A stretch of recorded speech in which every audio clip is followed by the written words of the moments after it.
नमस्कार, आवाज समाचार देख रहे हैं आप और आपके साथ मैं हूं स्मिता रिशाल। वक्त हो गया 4 बजे की तमाम अहम और बड़ी खबरों का, जिस पर करेंगे नजर। लेकिन उससे पहले नजर इस वक्त की हेडलाइंस पर। इनका हिंदुस्तान के प्रधानमंत्री के साथ क्या रिश्ता है और कैसा रिश्ता है? अडानी की बढ़ती संपत्ति पर संसद में राहुल ने उठाए सवाल। पूछा प्रधानमंत्री मोदी से अडानी का कनेक्शन क्या? सरकार का जवाब ना लगाए तथ्यहीन आरोप, दे सबूत।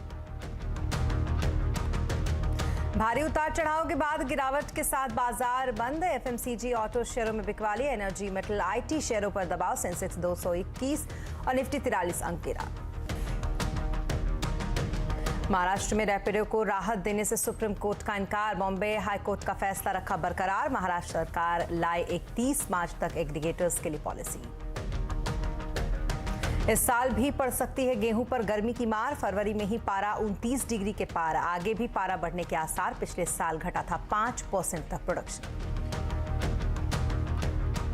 टर्की और सीरिया में भूकंप से अब तक 5000 से ज्यादा लोगों की मौत। संसद में रखा गया मौन। भारत में से गई टीमें राहत बचाव कार्य जोरों शोरों से लगी। और खबरों की शुरुआत करेंगे आज राहुल गांधी से। दरअसल अडानी ग्रुप के खिलाफ हिंडनबर्ग की रिसर्च की रिपोर्ट को लेकर आज भी संसद के अंदर हंगामा हुआ। कांग्रेस के पूर्व अध्यक्ष राहुल गांधी ने लोकसभा में अडानी ग्रुप के मुद्दे को लेकर केंद्र सरकार पर निशाना साधा। इस दौरान सत्ता पक्ष की तरफ से कई बार आपत्ति जताई गई और यह भी कहा गया कि वो तथ्यहीन आरोप ना लगाए, इसके सबूत दें। राहुल गांधी ने अपने संबोधन में अडानी की बढ़ती वेल्थ पर सवाल उठाया। साथ ही हिंडनबर्ग रिसर्च की रिपोर्ट को लेकर भी उन्होंने कई सवाल पूछे। और अडानी जी का रिश्ता है, उसके बारे में आप एक लिस्ट आती है दुनिया के सबसे अमीर लोगों की। इस पे ये 609 नंबर पे थे 14 में। 609 पीछे बिल्कुल। पता नहीं जादू हुआ, दूसरे नंबर पे पहुंच गए। मोदी है तो मुमकिन है। तो लोगों ने यह भी पूछा कि राहुल जी, ये जो अडानी जी जो हैं, इनकी सफलता कैसे हुई? ये इतने बिजनेसेस में कैसे घुस गए? इतनी सफलता कैसे प्राप्त हुई? और सबसे जरूरी सवाल, इनका हिंदुस्तान के प्रधानमंत्री के साथ क्या रिश्ता है और कैसा रिश्ता है? देश जानना चाहता है। कुछ दिन पहले ये हिंडनबर्ग रिपोर्ट आई, उसमें लिखा था कि अडानी जी की हिंदुस्तान के बाहर शेल कंपनीज हैं। ये जो शेल कंपनीज हैं, सबसे पहला सवाल है, ये हैं किसकी? ये किसकी है मॉरिशस में जो शेल कंपनीज हैं? और ये जो हजारों करोड़ रुपया ये शेल कंपनीज हिंदुस्तान में भेज रही हैं, ये किसका पैसा है? और क्या ये काम अडानी जी फ्री में कर रहे हैं? जिस तरीके का आज संसद का ये हाल रहा और क्या कुछ हुआ संसद में, ज्यादा जानकारी के लिए हमारे साथ है लक्ष्मण जी इस वक्त। लक्ष्मण जी, फाइनली आज संसद में जो गतिरोध हो रहा था वो तो खत्म हो गया, चर्चा भी शुरू हो गई। अब क्या लगता है कि संसद की कार्यवाही सुचारू रूप से आगे चलेगी?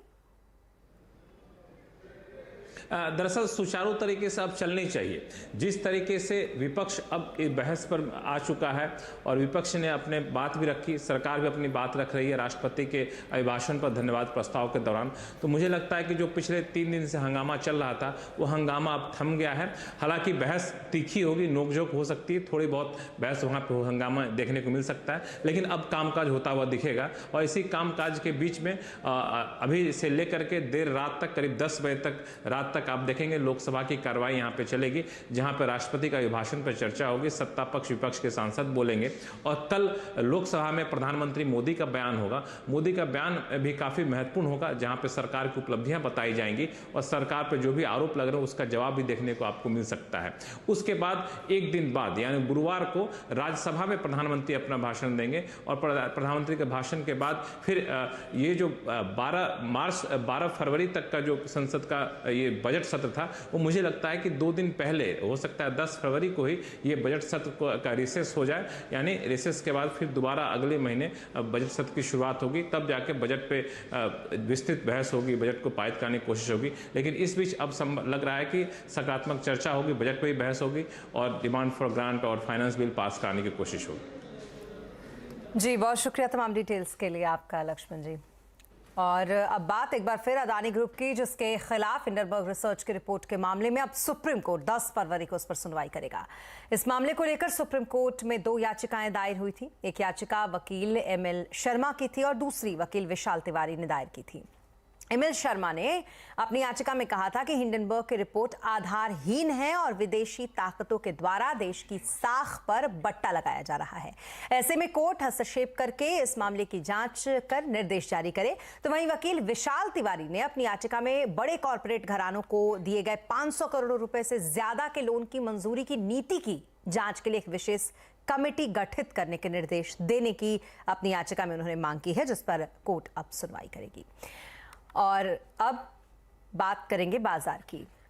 दरअसल निफ्टी एक्सपायरी के दिन बाजार में उतार चढ़ाव रहा। सेंसेक्स 221 पॉइंट गिरकर 60,286 पर बंद हुआ, तो वहीं निफ्टी 43 पॉइंट गिरकर 17,722 पर बंद हुआ। FMCG ऑटो शेयरों में बिकवाली रही, तो वहीं एनर्जी, मेटल, IT शेयरों पर आज दबाव रहा। आइए बाजार का हाल जानते हैं सुमित से। सुमित, बताइए सेक्टर्स का कैसा हाल रहा आज, कहां पर तेजी, कहां पर सुस्ती? देखिए, आज मार्केट्स में वैसे तो वोलेटाइल सेशन था, खासतौर से फ्रंटलाइन इंडेक्स के तौर पर, लेकिन लास्ट आवर तक आते आते निफ्टी बैंक के अंदर अच्छी रिकवरी आई और हरे निशाने बंद होते हुए दिखाई पड़े। लेकिन निफ्टी की अगर बढ़ने वाले शेयरों की बात किया तो अदानी एंटरप्राइजेज जोरदार तेजी में, एक समय में 20% तेजी में, करीब 14.5% ऊपर। डॉक्टर रेड्डीज 2% ऊपर। अदानी पोर्ट नंबर्स के बाद हालांकि फिजल आउट हुआ, पहले 5% ऊपर था लेकिन बाद में 1.5% की तेजी के साथ बंद हुआ। कोटक महिंद्रा बैंक करीब 1.5% की तेजी के साथ ये भी बंद होता हुआ दिखाई पड़ा। निफ्टी गिरने वाले शेयरों की अगर बात की जाए तो टाटा स्टील नंबर्स के बाद 5% नीचे, हिंडाल्को नंबर्स के बाद 4% नीचे, ITC प्रॉफिट टेकिंग के चलते 2.5% नीचे और सन फार्मा करीब 1.5% के आसपास की बिकवाली यहां पर आते हुए दिखाई पड़ी। इसके अलावा कुछ और शेयरों की अगर बात करें तो मिड कैप के बढ़ने वाले शेयरों में वरुण बेवरेजेस बेहतरीन कॉन कॉल के बाद करीब 7% ऊपर।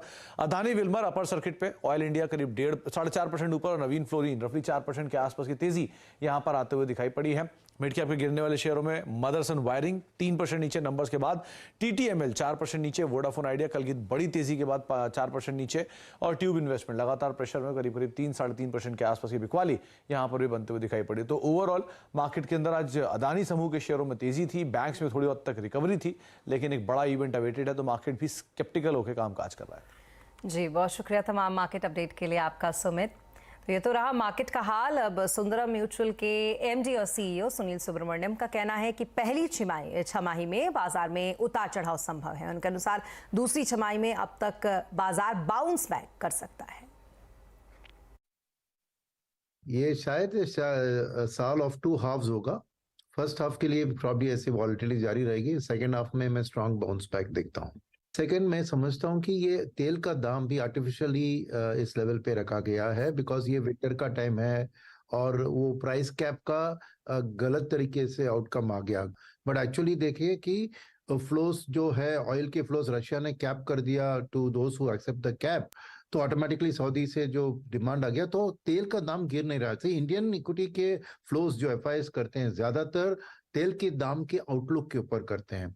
तो ये विंटर और ये जो प्राइस एक्शन जो बाइडेन जी ने किया उसके कारण तेल अभी गिर नहीं रहा था, तो इसीलिए मैं कहूंगा कि उतना फै का पैसा नहीं आ रहा है और ये क्लैरिटी आएगी शायद मार्च अप्रैल से, जबकि आपको समर आ जाएगा तो ऑटोमेटिकली तेल का डिमांड कम होगा। और यूएस की जो आपने कहा ना कि अगर रिसेशन, अभी लेटेस्ट डेटा बता रही है कि रिसेशन उतना डीप नहीं होगा, वो जो भी है एक स्लोडाउन के वक्त में आपको तेल का दाम गिरते हुए दिख रहा है मेरे को, और वो एक ट्रिगर होगा FIs की वापसी।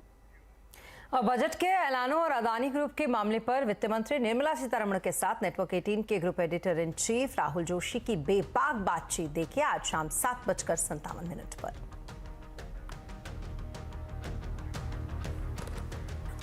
उत्तर भारत में एक बार फिर से तापमान चढ़ने लगा है। पिछले साल मार्च में अधिक गर्मी से गेहूं के उत्पादन पर इसका असर पड़ा था और इस साल कैसा रहेगा मौसम, इस पर मौसम विभाग के साइंटिस्ट डॉक्टर नरेश कुमार से बातचीत की हमारे संवाददाता असीम मनचंदा ने।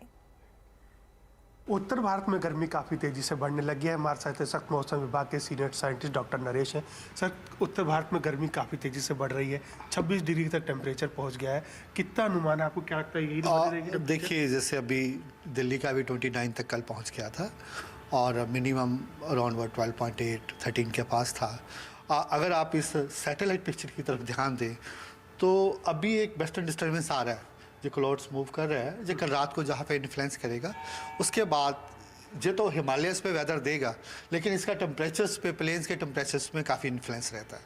जैसा कि अगर आप लास्ट ईयर की बात करें, मार्च वाज वेरी मच अब नॉर्मल, काफ़ी टेम्परेचर्स थे उस समय। मेन रीज़न यही था कि कोई ऐसा कोई एक्टिव वेस्टर्न डिस्टर्बेंसेस नहीं था।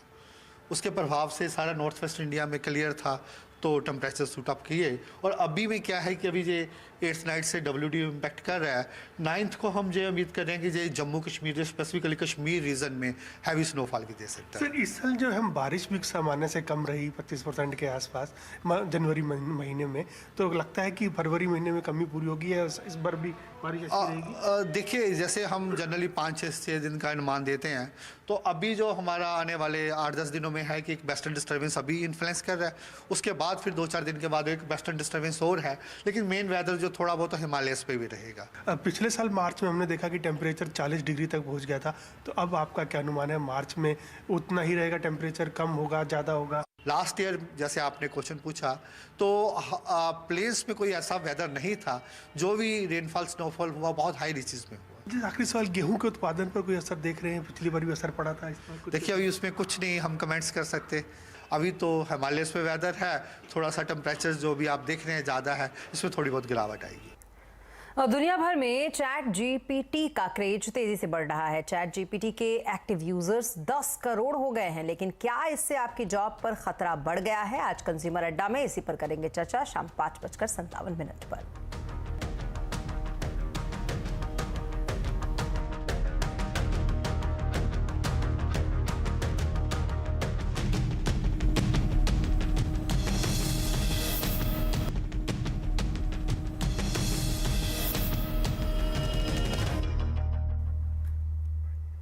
अब ब्रेक के बाद एक बार फिर आपका स्वागत है।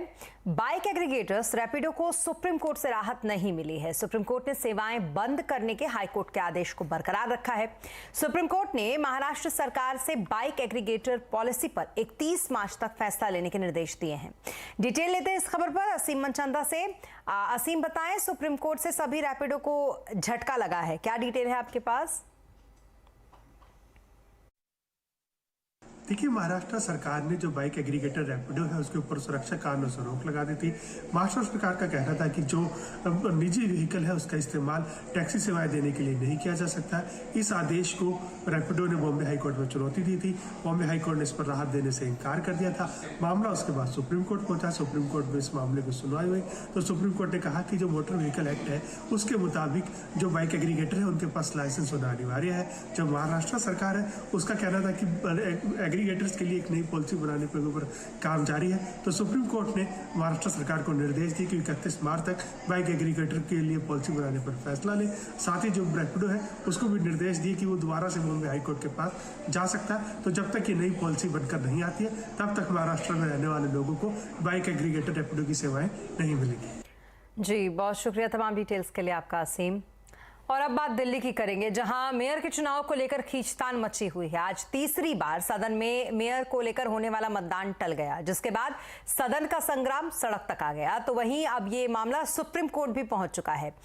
आपने इस मामले को लेकर सुप्रीम कोर्ट का दरवाजा खटखटाया है, जिस पर कल चीफ जस्टिस ऑफ इंडिया सुनवाई करेंगे। वहीं दूसरी तरफ मेयर चुनाव को लेकर अब बीजेपी और आप के कार्यकर्ता सड़कों पर हैं, एक दूसरे के खिलाफ विरोध प्रदर्शन ये कर रहे हैं। दोनों पार्टियां एक दूसरे पर चुनाव टालने का ठीकरा फोड़ती नजर आ रही हैं।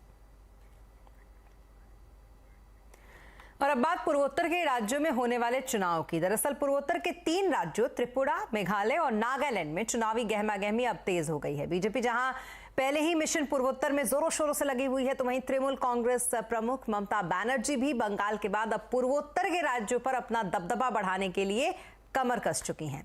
फ्रंट फुट से खेलते हुए वो यहां पर नजर आ रही हैं। दरअसल आज त्रिपुरा में चुनाव को देखते हुए बीजेपी के वरिष्ठ नेता और रक्षा मंत्री यहां पहुंचे। उन्होंने एक जनसभा को संबोधित किया राजनाथ सिंह ने, तो वहीं ममता बनर्जी ने त्रिपुरा में रोड शो किया जिसमें वो पूरे जोश में नजर आई। गरीबों की चिंता करने वाली, दलितों की चिंता करने वाली, शोषितों की चिंता करने वाली यदि कोई सरकार है मेरे बहनों भाइयों तो भारतीय जनता पार्टी की सरकार है। यदि यह सरकार दलितों की, गरीबों की, वंचितों की चिंता करने वाली, आदिवासियों की चिंता करने वाली सरकार न होती तो मैं समझता हूं न तो लोगों के घरों में शौचालय बनता, न तो लोगों के घरों में पानी पहुंचता, न तो लोगों के घर में बिजली पहुंचती और न तो लोगों को आयुष्मान भारत का कार्ड है। 12.5 लाख लोगों को त्रिपुरा में आयुष्मान भारत का कार्ड मिला हुआ है। और भारतीय नौसेना ने इतिहास रच दिया है। नौसेना ने आईएनएस विक्रांत पर 2 लड़ाकू विमानों की सफल लैंडिंग और टेक ऑफ करवाया। स्वदेशी एयरक्राफ्ट कैरियर आईएनएस विक्रांत पर स्वदेशी लड़ाकू विमान लाइट कॉम्बैक्ट एयरक्राफ्ट तेजस और मेग 29K की सफल लैंडिंग कराई गई। इसके साथ देश की सुरक्षा अब और पुख्ता हो गई। रक्षा मंत्रालय ने इसे आत्मनिर्भर भारत की दिशा में एक ऐतिहासिक कदम बताया है। इस मौके पर भारत 40,000 टन से अधिक श्रेणी के एयरक्राफ्ट कैरियर बढ़ाने की क्षमता रखने वाला देशों में अब शामिल हो गया। और इसी के साथ इस बुलेटिन में फिलहाल इतना ही, लेकिन खबरों पर लगातार अपडेट के लिए आप बने रहें CNBC आवाज के साथ। नमस्कार।